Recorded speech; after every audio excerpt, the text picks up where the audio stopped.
Pinasok ng mga otoridad ang bahay ni dating Congressman Zaldico sa Pasig upang magsilbi ng arrest warrant. Abogado lang ng dating mambabatas ang naroon, pero may ilang mga gamit na nakita gaya ng mga vault at maleta. Nakatutok sa Marisol Abduraman. Bago magtanghali, dumating ang NBI at PNP-CIDG sa bahay ni dating Congressman Zaldico para isilbi ang warrant of arrest laban sa kanya. Nasa loob ito ng isang exclusive subdivision sa Pasig City at ang buong bakod may nakatakip na puting lona. Nasa bahay si Atty. Roy Rondain na tumatayong abogado ni Ko, kasama ang iba pang abogado nito. Sa labas ng gate, nakalapag sa kalsada ang ilang kahon at bag. Ipinakita nila sa mga pulis at NBI ang laman. Ang isa may lamang relo, ang iba hindi na binuksan.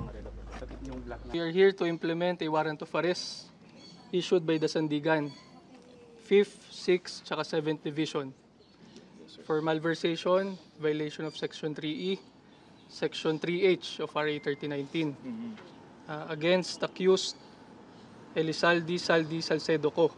In your presence, we will enter the premises for you also to witness the proper implementation of the warrant. We consent only insofar as the warrant of arrest. Any search is limited to plain view. Pinasok at chinek ang loob ng bahay. Pinasok ang mga kwarto sa basement. May isang kinakalawang ng vault pero hindi na binuksan. Ito ay implementasyon lamang ng kanyang warrant of arrest kaya gaya na naging usapan sa mga abogado ni Zaldico. Walang search as usual na gagawin kundi ito ay plain view search lamang para matiyak kung nandito nga ang subject ng kanilang warrant. Nasa living room naman ang maraming mga kahon, mga paintings, mga crates, mga bag at mga personal na gamit. Sa mga kwartong pinasok, may mga maletang iba't iba ang laki. May mga vault din na iba't ibang laki. Ang iba nakabukas. At sa isang kwarto pa, makikita ang marami pang mga kahon. Makikita nyo ito, mga cargo boxes.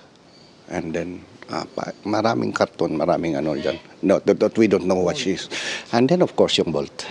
Suitcases. Yeah, but we don't know kung anong laman yan. It seemed the procedure was followed. As agreed, plain view search. Wala naman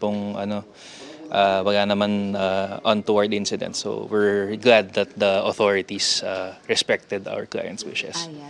Inukutan din ng mga otoridad ang labas ng bahay pero hindi nakita doon ang dating mambabatas. Alam naman namin na wala sila rito. But again, this is a process, this is a procedure, no, para doon sa pag-return namin ng warrant. Yun yung last address na which is written doon sa warrant of arrest niya. Tinanong ang abogado ni Ko kung nasaan ang kanyang kliyente. We do not know. I'm sorry. Si Attorney Apostol na rin ang tumanggap at pumirma sa warrant of arrest kay Ko. Did you know na the warrant will be served today? We were just told to come to the house. Wala kaming alam na may warrant or anything. So you knew that there's going to be the serving of the No, hindi naman. We weren't informed. We were just informed na, we need you to be there. May emergency lang. That's all we were told. May emergency lang. Do we know what's the emergency at all? We were just told it's an emergency. Para sa GMA Integrated News, Marisol Abduraman, Nakatuto, 24 Oras.